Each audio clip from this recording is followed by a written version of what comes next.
Saudara-saudari terkasih, hari ini gereja kita memperingati seorang kudus, yakni Santa Teresa Avila, seorang perawan dan pujangga gereja.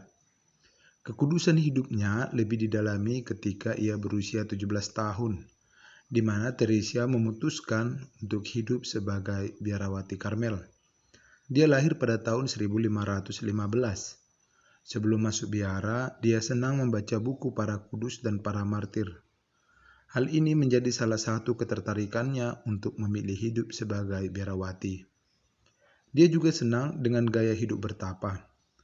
Maka setelah di biara, dia merasa bahwa aturan di biara Karmel itu terlalu longgar. Untuk itu ia mempelopori gerakan baru sebagai Karmelit dengan spiritualitas Ordo Karmel yang asli, melalui hidup suci, doa, serta menjalankan puasa dan pantang yang ketat. Hal ini juga mendapat respon yang tidak baik oleh sesama biarawati. Namun setelah dia bergaul kekal, ia mengalami sakit parah dan ia merasa sedih karena dia tidak bisa mengasihi Yesus seperti cita-cita rohani yang dimilikinya. Pada tahun 1582, ia wafat. Pada tahun 1622, dia digelari orang kudus oleh Paus Gregorius ke-15 dan menjadi doktor gereja oleh Paus Paulus ke-6 pada tahun 1970. Saudara-saudari terkasih, hidup Santa Teresa Avila yang sangat ketat dan kerja kerasnya menjadi saksi bahwa ia mengasihi Yesus. Hal ini tidaklah mudah. Seperti yang dikisahkan bacaan Injil hari ini, bahwa kita akan diakui jika saat hidup di dunia kita mengakui Allah dalam diri Yesus melalui penyertaan Roh Kudus. Begitu juga sebaliknya, jika kita menyangkal, maka kita pun akan disangkal dalam kerajaan Allah. Untuk itu kita bersyukur bersama dengan Paulus yang mengucap syukur karena kita masih bertahan dalam iman.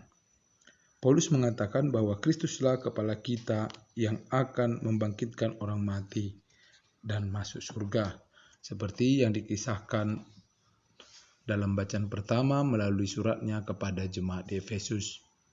Saudara-saudari terkasih, Teresa Avila menunjukkan bahwa mengikuti Yesus akan menderita di dunia karena berjuang untuk memberikan kesaksian tentang kasih Allah.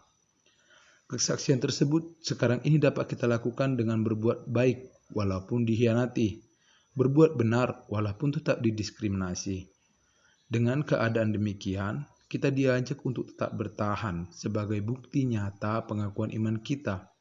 Sebab kita percaya bahwa kita pun akan diakui setelah hidup di dunia ini. Untuk itu, kita tidak mungkin menyangkal Roh Kudus, sebab dialah yang dicurahkan Yesus untuk membimbing, memperkuat, dan meyakini kita untuk tetap hidup dalam kasih Allah itu.